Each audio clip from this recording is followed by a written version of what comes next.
Dans un mois sortira Jurassic World Renaissance, nouveau film et tentative à peine masquée de relancer la franchise Jurassic Park. Un film avec Scarlett Johansson, avec Mahershala Ali, avec des gros bateaux, des gros hélicos, des gros flingues et bien sûr avec ses personnages phares en voie d'extinction, les paléontologues. Je vous explique.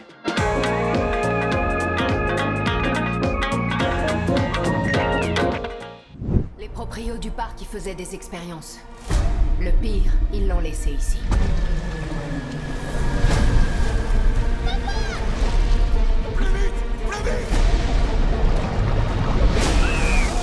Dieu crée les dinosaures, Dieu détruit les dinosaures, Dieu crée l'homme, l'homme détruit Dieu, l'homme crée les dinosaures mangent l'homme, la femme hérite de la terre. Et Hollywood rachète les droits, évidemment, comme en témoigne cette énième relance de la franchise Jurassic Park que vous avez pu apercevoir à travers cette nouvelle bande-annonce de Jurassic World Renaissance. Jurassic World Renaissance, on en avait déjà parlé un petit peu dans l'émission à l'occasion de Bref de la semaine.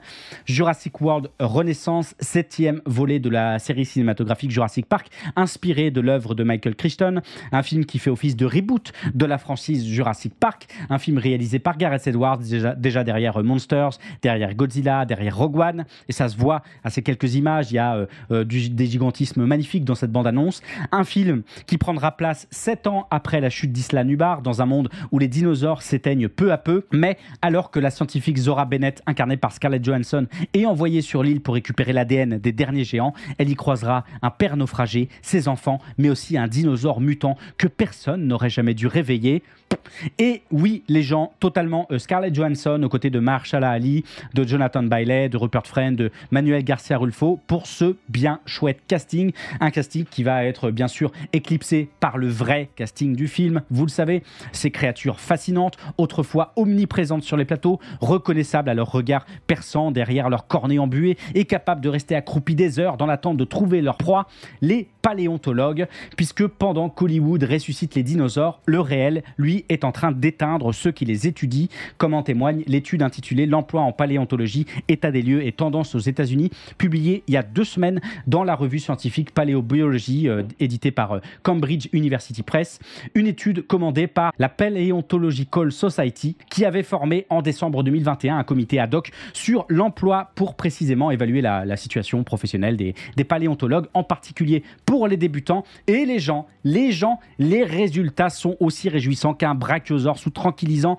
en ce que l'étude met en lumière une baisse significative des postes académiques permanents en paléontologie aux États-Unis, un déclin du financement fédéral pour la recherche paléontologique, ainsi qu'une diminution du nombre de membres professionnels dans les sociétés savantes, malgré un intérêt public et étudiant toujours aussi fort pour la discipline. Plus concrètement, les gens, c'est simple, le nombre de départements universitaires américains employant de paléontologues a chuté de 23% entre 2007 et 2022. Les universités d'élite comme Brown ou Dartmouth n'ont tout simplement plus de paléontologues attitrés. Le nombre de spécialistes de la paléontologie invertébrés dans les grandes universités a été divisé par 2. Les départs à la retraite ne sont pas remplacés, parfois parce qu'on gèle les embauches, souvent parce qu'on ferme les départements. Et quand vous trouvez du taf, c'est pas beaucoup mieux. Les postes de type assistant professeur se font de plus en plus rares, pendant que les non-titulaires, les vacataires, les post-docs à durée limitée se multiplient.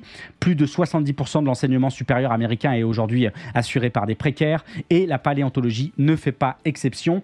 Même le soutien des sociétés savantes s'érode, la Paleontological Society ayant perdu 30% de ses membres professionnels depuis 2007. Et pourtant, la paléontologie bénéficie d'un prestige médiatique rare pour une science fondamentale, à la différence des disciplines tout aussi essentielles mais invisibilisées. Elle brille sur les écrans depuis 30 ans, portée par l'aura spectaculaire notamment de la franchise Jurassic Park, avec ses paléontologues aventuriers charismatiques, mi-chercheurs, mi-survivants, qui affrontent les conséquences d'une science dépassée par son hubris. Tu m'étonnes que des enfants évoluent et veulent encore devenir paléontologues après avoir vu des vélociraptors, que les musées fassent des expos passionnantes en profitant de l'engouement, et que chaque nouvelle découverte paléontologique trouve sa place dans les colonnes du National Geographic ou de The Guardian. Oui, sauf que ça ne suffit pas. Entre cette image héroïque popularisée par Spielberg et la réalité concrète du métier, il y a un gouffre aussi large qu'un crâne de Triceratops. Comme le précise également l'étude que je vous citais plus tôt et que je vous mets bien sûr en description, la surproduction académique atteint des niveaux jurassiques sans que le terrain ne puisse suivre. Le groupe Facebook Unemployed Paleontology Support Group compte aujourd'hui 2400 membres. La recherche publique, elle, est tributaire d'un financement en berne. Aux États-Unis, le budget de la division dédiée de la National Science Foundation, qui finance une bonne partie de la paléontologie, a stagné depuis 2010 en valeur nominale, ce qui revient à dire en gros qu'il y a 3 ans, on était revenu au niveau de financement de 2008, en pleine crise financière, oui. Bref, on est très très loin du rêve à la Alan Grant. Alors, bien sûr, l'étude propose des solutions pour tenter d'endiguer la situation, mais celle-ci ressemble davantage à des mesures palliatives, voire symboliques.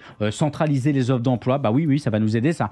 Mieux informer les étudiants sur les débouchés hors du monde académique, bah faites autre chose que de la paléo, je sais pas moi. Valoriser la diversité des parcours.